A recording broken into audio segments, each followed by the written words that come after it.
Hola a todas y a todos. Estamos en un nuevo un video chat que tiene como hashtag, como idea, es hablar de ELA, de esclerosis lateral amiotrófica. Pregunta ELA en Twitter y tenemos con nosotros una experta en el ámbito de la esclerosis lateral amiotrófica, es una neuróloga, trabaja en el Hospital San Cecilia de Granada. Ella forma parte de la unidad multidisciplinar de pacientes afectados de ELA. Es una neuróloga que ha trabajado en Castilla-La Mancha y Andalucía. Trabaja mucho también en el ámbito de la investigación y, por tanto, es una persona que nos puede ayudar en una enfermedad que últimamente se habla mucho de ella, el hecho de que el presidente el que fue directivo de un banco y que en este momento es presidente de la Fundación Luzón, tenga ELA, pues ha generado un mayor número de entrevistas alrededor del tema. En Granada también tenemos una persona muy metida en el ámbito de esto, que es Jorge Abarca, y también el ámbito más internacional, Stephen Hawking también es una persona que ha ayudado mucho a que se conozca sobre ese tema. Por tanto, hola Raquel, muchas gracias por estar con nosotros. Hola, ¿qué tal? Muy bien, pues si te parece vamos a las preguntas que nos han enviado y vamos contestando sobre lo que nos plantean. La primera pregunta es un poco obvia, pero ¿qué es la ELA? ¿Qué es la esclerosis lateral amiotrófica? Pues la ELA es una enfermedad considerada neurodegenerativa. Es una enfermedad en la que se ven afectadas las neuronas motoras. Simplificando mucho lo que es la acción motora, simplificando muchísimo. La orden sale del cerebro y lleva la orden desde el cerebro hasta los músculos, pasando por dos neuronas motoras, ¿no? Una está en la corteza y otra está en la médula. Pues en la esclerosis lateral amiotrófica se ven afectadas estas dos neuronas, lo que conlleva una pérdida progresiva de esa funcionalidad, de esa función motora. Muy bien. ¿Y qué es lo que lo causa? Pues la causa concreta de la enfermedad no se conoce. Lo que se sospecha es que sobre una base de predisposición genética, no genética como se hereda los ojos azules o el pelo rubio, sino una base genética de varios genes implicados sobre la que actúa algún tipo de desencadenante que hace que se produzca esta enfermedad, ¿no? Los desencadenantes se han intentado estudiar muchos factores que puedan producir la enfermedad, pero no se ha llegado a determinar cuál es el causante de ella. Y cuéntanos un poco a quién afecta. ¿Cuáles son las personas a quien afecta esta ELA, esta esclerosis lateral amiotrófica? Pues la enfermedad afecta a la edad media, suele ser entre 40 y 70 años. Esa es la edad media de la vida, ¿no? Aunque se sabe por distintos reportes médicos que puede afectar a edades mucho más tempranas y mucho más mayores. No hay una edad por debajo o por encima de la cual sea fijo, ¿no? Y nada, tiene una cierta predisposición a producirse más en hombres y eso es la edad media de la vida. ¿Afecta más a hombres que a mujeres? Sí, tiene una cierta predisposición a producirse más en hombres. ¿Y es posible tener ELA en edades en niños o no? Pues la verdad no sé si hay algún caso escrito en niños, pero sí que en edades relativamente tempranas hay casos escritos de la enfermedad. No sé cuál es el caso descrito de paciente más joven con ELA, no lo sé, lo desconozco. Bien. ¿Y cómo se trata el ELA? Es decir, si no se sabe la causa, ¿cuáles son los tratamientos que hay en ELA hoy?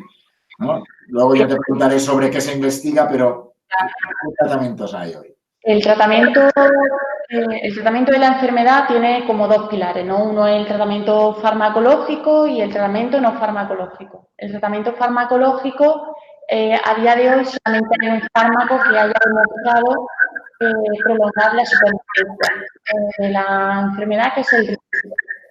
El Riluzole se supone que tiene un efecto en el sistema, como si dijéramos, interno de las neuronas, que prolonga su supervivencia, y es el único fármaco que se ha demostrado hasta ahora que en prolongar algo la supervivencia con un efecto bastante modesto, pero aún así es el único que lo ha demostrado, ¿no? Y la otra parte es el tratamiento no farmacológico, que se basa fundamentalmente en la atención del paciente desde un punto de vista multidisciplinar. Este tratamiento ha demostrado que prolonga la supervivencia en los pacientes. No solamente prolonga la supervivencia, sino que además mejora la calidad de vida, disminuye el número de hospitalizaciones y evita la aparición de complicaciones, ¿no?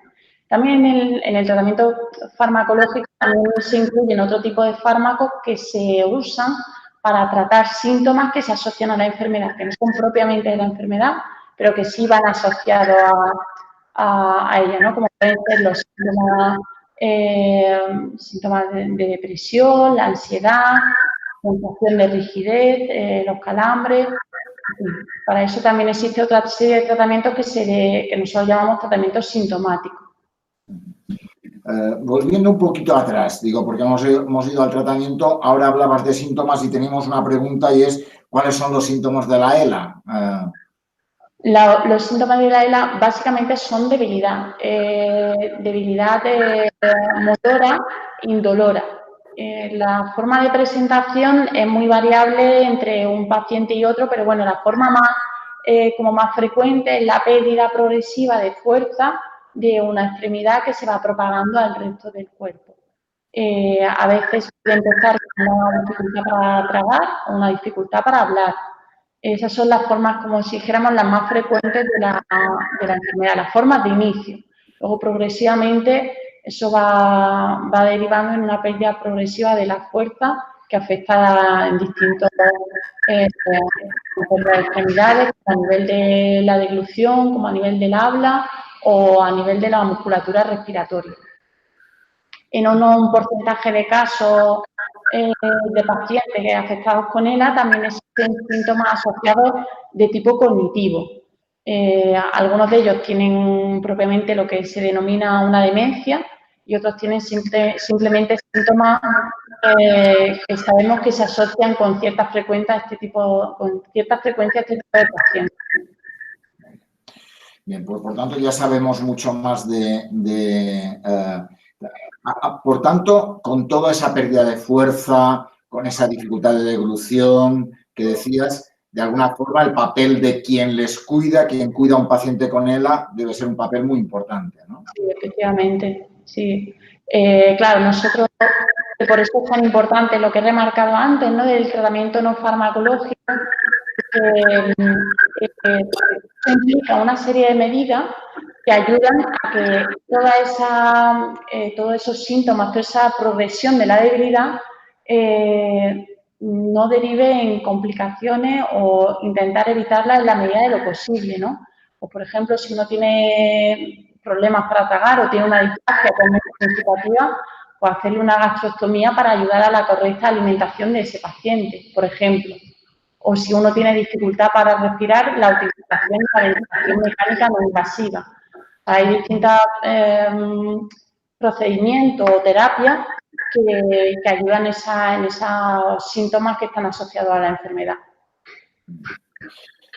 Bien, tenemos algunas preguntas ligadas a la alimentación, seguramente ligado a lo que decías de la dificultad que a veces genera la deglución, ¿no?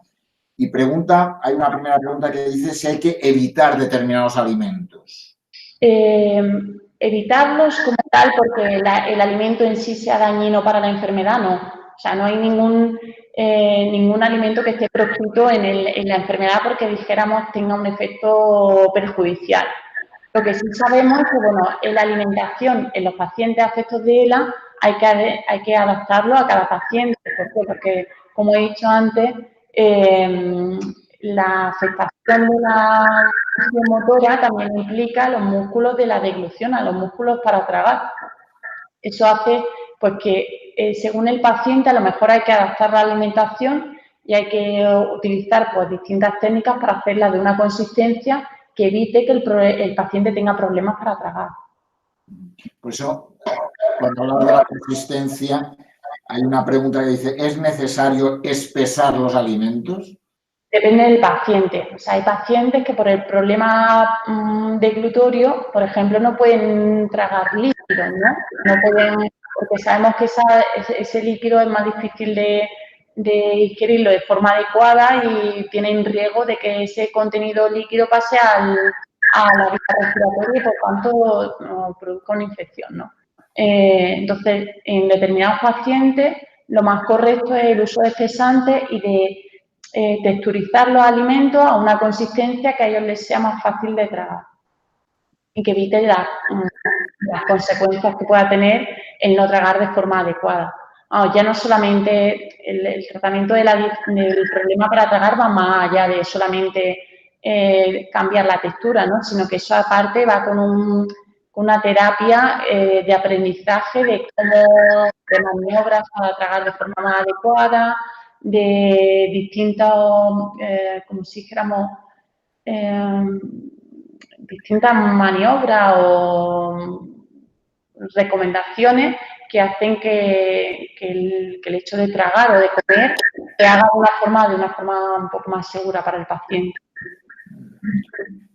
Y todo eso de los espesantes, de la dificultad de evolución, de a veces la poca facilidad para tomar líquidos, de alguna forma, ¿cómo se puede hacer que los alimentos puedan ser más apetitosos y pueden hacer que a un paciente le apetezca más comer, ¿no? Nos comenta una pregunta. Pues mira, hay distintos libros, páginas web en internet disponibles con recetas que son apetitosas para el paciente, porque claro, uno piensa la consistencia a lo mejor un poco de puré y a uno se le quita la gana a lo mejor de comer, ¿no? Pero hay muchas recetas hoy día disponibles para hacer que la alimentación no solamente sea alimentarse, sino además de continuar disfrutando de la comida. No solamente de libros y páginas web, sino que también pues por parte de las distintas organizaciones o de las asociaciones de pacientes, a veces se organizan de los hospitales, ¿no? Se organizan talleres que ayudan o que enseñan a los pacientes y familiares cómo hacer recetas más apetitosas. De hecho, nosotros el año pasado tuvimos un taller de alimentación aquí en el hospital que tuvo mucho éxito porque te da una serie de pautas, de trucos que hace que la alimentación sea más satisfactoria. Y sobre ejercicios físicos, ¿qué cosas son más adecuados para pacientes que tienen ELA? El ejercicio tenemos que pensar siempre que hay que ponerlo en el contexto de cada paciente. O sea, mantener un ejercicio físico regular es fundamental para evitar el acortamiento tendinoso, la contractura y para mantener la fuerza muscular durante el mayor tiempo posible, ¿no?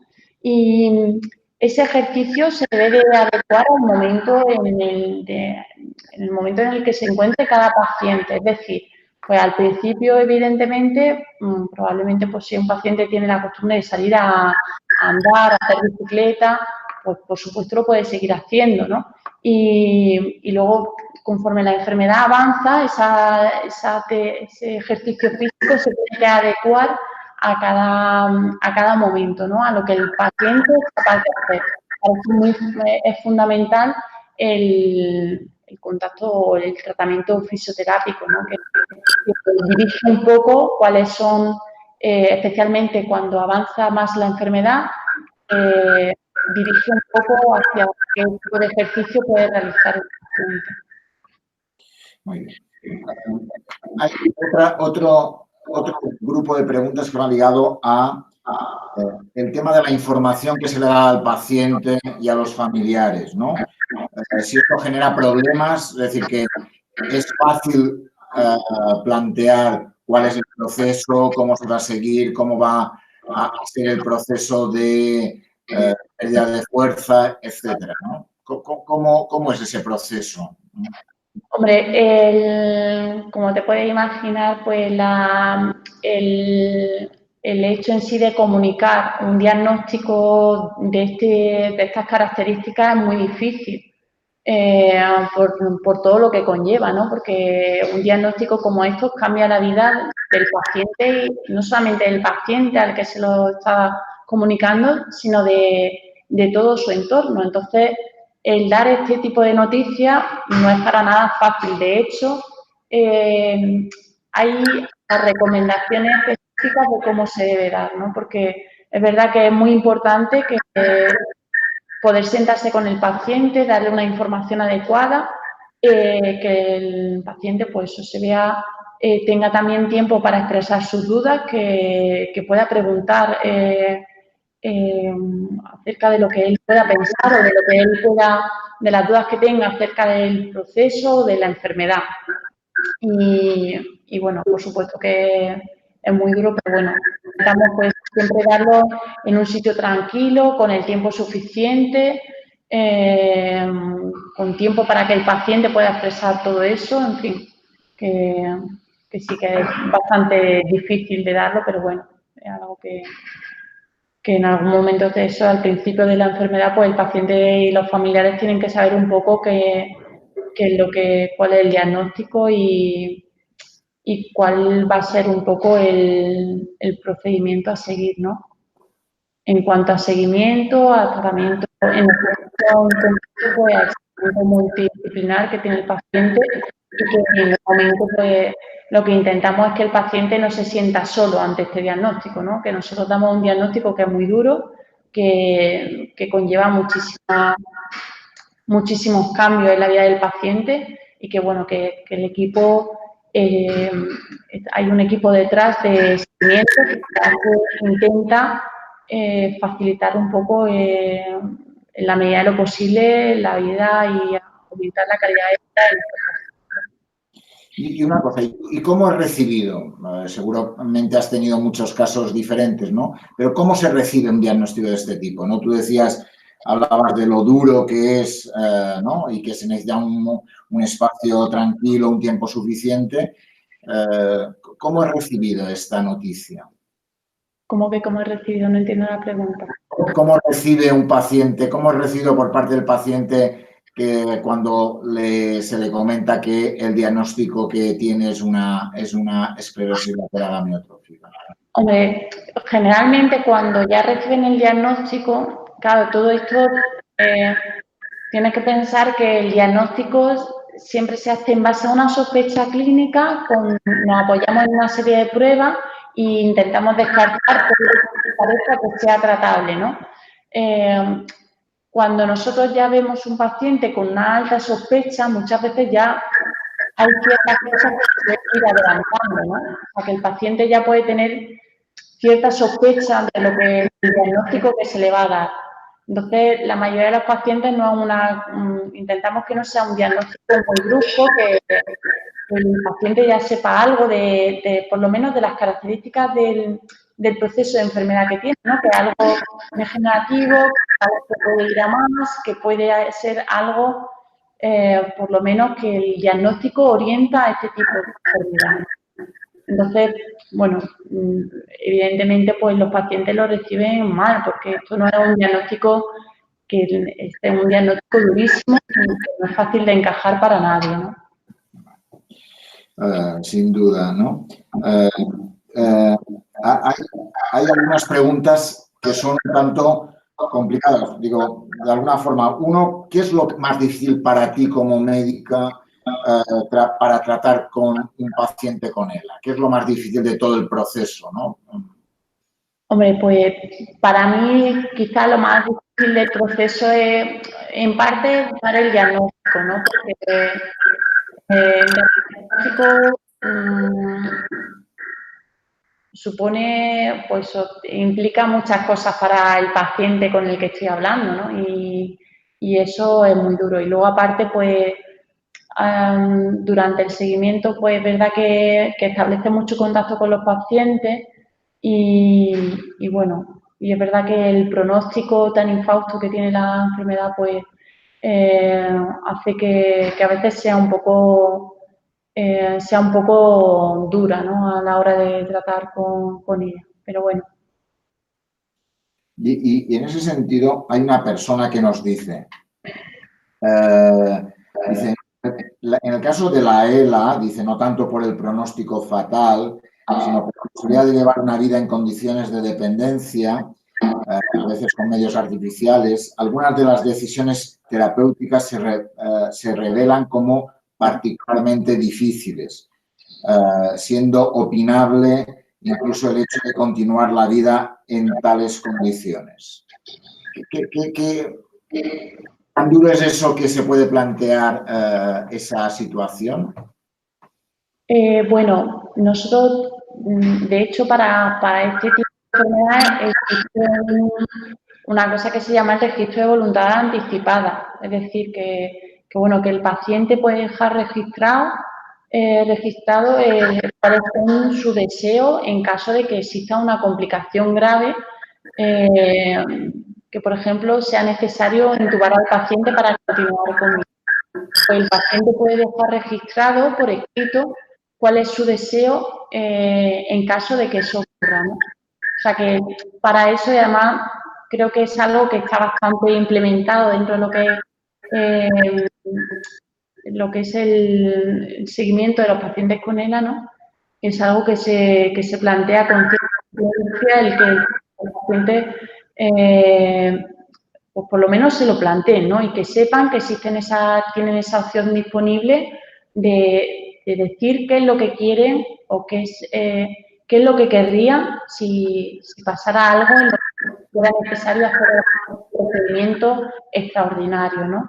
Y siempre pues se supone que la decisión del paciente es la que prevalece, ¿no? Aunque lo hayas dejado por escrito, por supuesto te puedes volver atrás, ¿no? Pero siempre en ausencia de otra cosa se intenta pues tomar en consideración y prevalecer siempre la decisión de lo que el paciente haya hecho. Algunas preguntas más. ¿Una ELA genera muchos ingresos hospitalarios? Nos preguntan. Generalmente no. Te explico. Normalmente hay pacientes para establecer el diagnóstico. Sí que es verdad que se hace mediante ingreso hospitalario, no por nada, sino porque cuando te encuentras una sospecha, como para acelerar un poco el diagnóstico, para que no se prolongue mucho el estudio, se hace mediante ingreso hospitalario. Luego depende mucho de cada paciente, quiero decir, los ingresos generalmente suelen estar relacionados con complicaciones respiratorias, porque por el resto de cosas, pues desde el punto de vista neurológico, desde el punto de vista físico, generalmente no precisan de ingresos. Si hay ingresos relacionados con la enfermedad en sí es por patologías respiratorias o por complicaciones respiratorias, o bien porque en nuestro caso en la unidad de ventilación mecánica se ingrese de forma a un periodo corto para educación de la terapia respiratoria o cómo usar las máquinas de ventilación mecánica. Y en ese caso, una cuestión que nos preguntan es ¿qué esperanza de vida tiene desde un diagnóstico de ELA? ¿Cuál es la esperanza de vida? ¿En qué estamos en estos momentos y si se avanza en ese sentido? La esperanza de vida está entre los 3 y los 5 años. Tiene del 80% a los 5 años, pero bueno, esto es muy difícil, lo que es la supervivencia es muy difícil de establecer a nivel individual. De hecho, sabemos que hay un 10% de los pacientes que tienen una supervivencia muchísimo mayor, ¿no? En ese sentido, se ha avanzado porque creo que las unidades multidisciplinares han aportado mucho a esto porque pueden prolongar algo la supervivencia, ¿no? Al igual que el riluzol.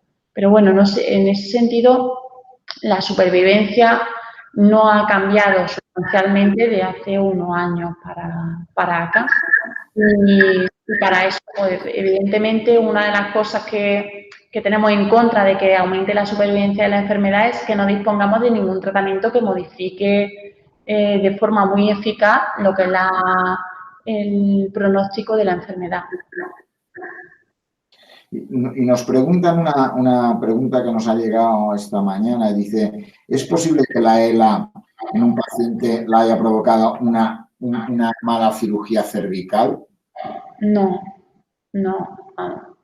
La mala cirugía cervical normalmente lo que hace es que deja una cicatriz, o sea, si ha habido algún daño medular, pues el daño medular está ahí, produce una cicatriz a ese nivel del sistema nervioso central, produce un déficit que podrá recuperar más o menos, pero que eso no tiene por qué ir a más. Una cirugía cervical no tiene por qué provocarla.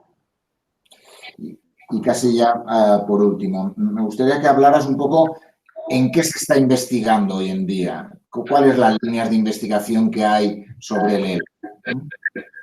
Pues actualmente, líneas de investigación de la ELA, pues ha habido muchas, ¿no? Se están ensayando múltiples fármacos para intentar modificar el pronóstico, pues desde fármacos que se utilizan para otras cosas, como terapias con células madre incluso. Ahora mismo, en lo que es en España, se acaba de cerrar hace poco un ensayo, el reclutamiento de un ensayo clínico y ahora mismo me parece que solamente hay algo abierto en el Hospital Carlos III de Madrid y en el Hospital Valdebrón. Pero ahora mismo poco más se está haciendo aquí en España. ¿Y tú cómo ves el futuro de la ELA? Tú que trabajas en una unidad multidisciplinar y que, por tanto, estás metida en esa historia, ¿cómo ves el futuro de la ELA en estos momentos? Pues, a ver, yo veo el futuro, espero que en algún momento encontremos algún fármaco que sea capaz de modificar el pronóstico. Yo eso es lo que espero. Es verdad que hasta el momento no ha surgido nada. No ha surgido nada y no, la mayoría de los fármacos que a lo mejor han demostrado un poco de eficacia en modelos animales y que luego se han intentado trasladar al humano, pues han fallado un poco en cuanto a la eficacia, la efectividad, modificando la supervivencia. Pero bueno, yo espero que en los próximos años no solamente que se encuentre, sino que además se potencie también lo que es la investigación en ese sentido, ¿no? En encontrar algún tipo de tratamiento para nuestros pacientes. Y en ese sentido, ¿qué está aportando cosas como la Fundación Luzón, en el sentido que está apoyando y que está favoreciendo la investigación en este campo? Hombre, yo creo que es fundamental, ¿no? Porque creo que la enfermedad hasta hace un tiempo era bastante desconocida por la sociedad. Se conocía por si a ti te había tocado de cerca a un paciente, un familiar con una esclerosis lateral amiotrófica, un conocido. Pero yo creo que era una enfermedad muy poco conocida entre la población general. Y bueno, siempre tener referentes conocidos o que den cierta visibilidad a la enfermedad creo que es fundamental, ¿no? Que ayuda mucho a que la gente no solamente se conciencie, sino que se conciencie de la necesidad de investigar al respecto, ¿no? Y de avanzar un poco en entender qué es lo que pasa en esa enfermedad y cómo podemos tratarla. En ese sentido, en Granada el hecho de Jorge Abarca está también siendo una persona que ayuda a este proceso seguramente, ¿no? Sí, bueno, Jorge es muy conocido y la verdad es que sí, tiene mucho empuje, tiene mucha fuerza de campaña, de verdad que lo que es en nuestra ciudad está dando bastante visibilidad a esta enfermedad y está ayudando mucho porque a la gente se conciencie, ¿no? Y obviamente cuanto la gente está más concienciada, probablemente se favorezca también la inversión en ese sentido, ¿no? En la investigación, que es lo fundamental. Muy bien. No sé si alguna cosa nos hemos dejado. Básicamente hemos hecho un repaso por las preguntas que nos han llegado. ¿Alguna cosa que creas que no ha salido y que te parezca importante que nuestros pacientes conozcan o que te parezca importante que sepamos? No, lo que hemos hablado un poco, ¿no? Que la enfermedad es verdad que es la que es, ¿no? Que tiene un mal pronóstico, pero que bueno, que no a nivel individual es muy variable entre un paciente y otro y que bueno, que siempre como si dijéramos, nuestra actividad como profesionales en ese sentido siempre está un poco dirigida a mejorar la calidad de vida, a intentar prolongar supervivencia y a intentar evitar complicaciones de nuestros pacientes. Pues muchísimas gracias, Raquel, por estar con nosotros. Un placer ver el trabajo de una enfermedad, como decías, poco conocida, que últimamente se ha dado más a conocer y que es importante que su visibilidad nos ayude a poder encontrar algunos fármacos que nos ayuden a mejorar el pronóstico y, por tanto, y mejorar los tratamientos que hoy en día se tienen. Muchísimas gracias por ayudarnos, por hacer fácil que la ciudadanía andaluza y los pacientes ligados y cuidadores conozcan un poquito más algo sobre una enfermedad como es la esclerosis lateral amiotrófica. Muy bien. Gracias por tu trabajo y por todo lo que nos has contado. Vale, muy bien. Muchas gracias.